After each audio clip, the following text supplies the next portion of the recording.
Night, two deadly drowning incidents in the last 2 weeks. Last night, a 13-year-old boy disappeared in Lake Erie at Villa Angela Beach. O'Marion Baker's body was later found. Then last week, 3 members of a family died, including 2 kids, after they were trapped under the water at Wallace Lake in Berea.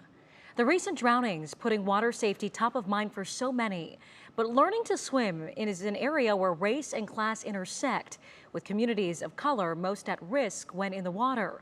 The local YMCA is stepping in to ensure that more children can stay safe in the water. Here's January Keaton. Yeah, you guys, I knew how to swim growing up, but very few kids I knew growing up knew how to swim as well. And that's not uncommon in communities of color. There is a huge disproportion when it comes to death by drowning in communities of color.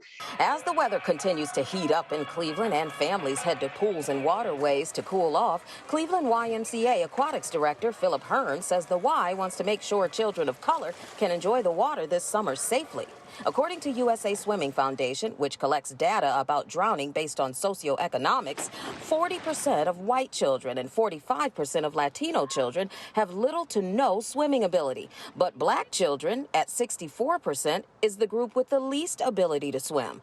Hearn says the reason is layered. When you start working and addressing specifically the fear of water, it's a multi-generational problem.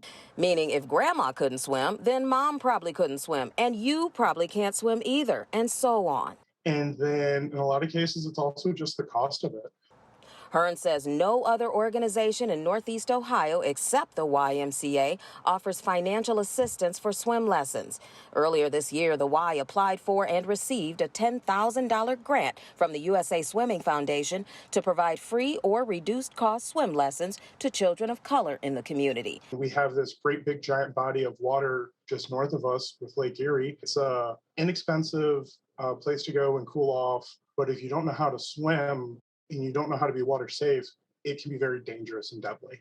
Now, the YMCA teaches all ages, all swim levels, and Hearn says if money is the problem, give them a call. They will help you out financially. That's not a problem at all.